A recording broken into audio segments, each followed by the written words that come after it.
today. My name is Michelle Hamilton, manager of the Mary Washington House in Fredericksburg, Virginia. We're part of the Washington Heritage Museums.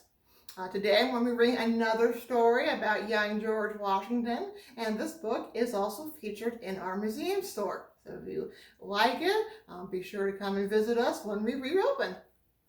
It's called George Washington's First Victory, and it takes place in Ferry Farm, when George was just a little young man. Young George Washington was almost ready for school. He finished eating his cornbread and brushed away a few crumbs. So there's George at Ferry Farm with all of his siblings. His mother, Mary, sat at the head of the table. "George," she said, "please come right home after your lessons are over." So there's Mary. Mary Washington didn't like it when George was away too long. George's father, Gus, had died a few months earlier. George was 11 years old, and he was now the man of the house. There's George with all of his siblings. That's a lot to ask for an 11-year-old to be the head of the household.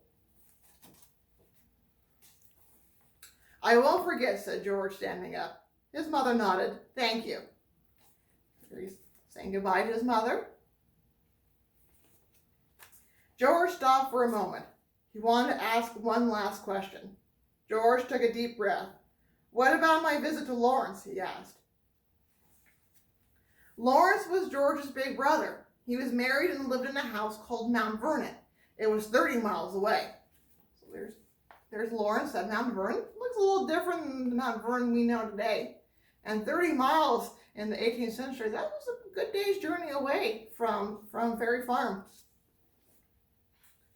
Lawrence wanted George to come for a visit, and George very much wanted to go. "We'll discuss it further," said his mother, "after you get home." "But," George began. His mother held up her hand. "Remember the 6th rule.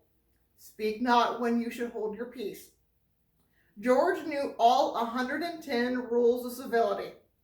Another was, think before you speak. So George remained silent. These are all good lessons that we should also apply today. Civility was very important in the 18th century. As George rode the ferry to school, he had time to think. Perhaps his mother worried that if he went away, she would go hungry. George knew how to fish and hunt. What if he caught a lot of food? Would his mother feel differently? George looked down into the water. He knew his mother well. No matter how much he caught, it would never be enough. They have a large household to take care of.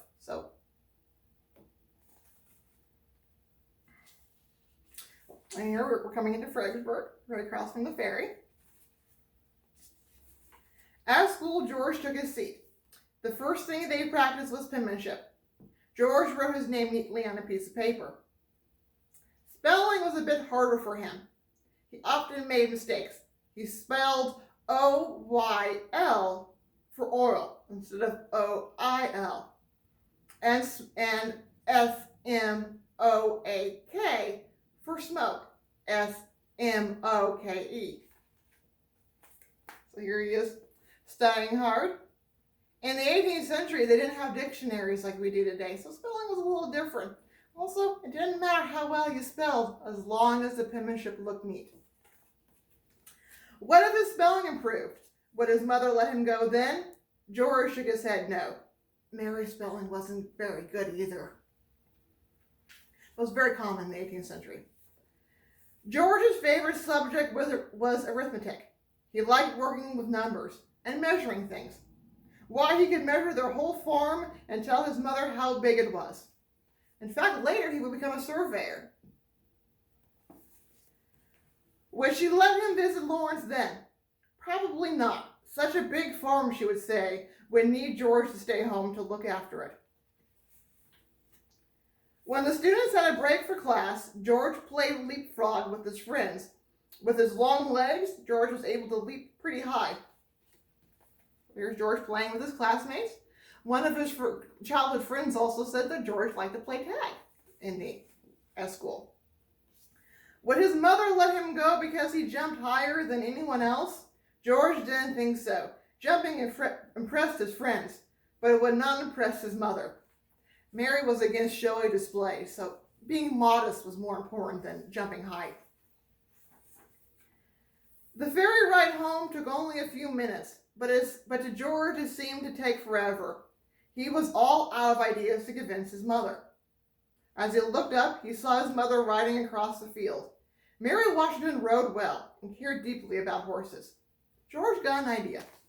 There's Mary riding. She loved horses, and she passed that love on to George. And she was also a very good horsewoman. He ran to the barn just as his mother returned. "I'm glad to see you. You're home promptly," she said. "I have been thinking more about visiting Lawrence," he said. "I'm sure you have," she replied.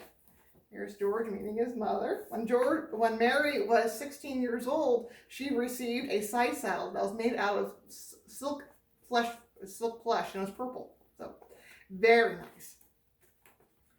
During his visit, George explained he could show everyone how much she had taught him about riding. "Won't they be surprised?" said George. His mother paused. She had noticed that George was a fine horseman. Lawrence and his wife would be very impressed with all she had taught him. "Very well," she said. "You may go." There's George and Mary discussing riding horses. Inside his head, George let out a big hurrah, but on the outside, he quietly said, "Thank you." Lawrence's world was so exciting. There would be parties and fox hunts. Best of all, he would spend time with Lawrence. George was so glad that his mother had approved. This was the first victory of his life. With any luck, he thought, it might be his last. There's George, very proud of himself. They figured out a way to go and visit Lawrence.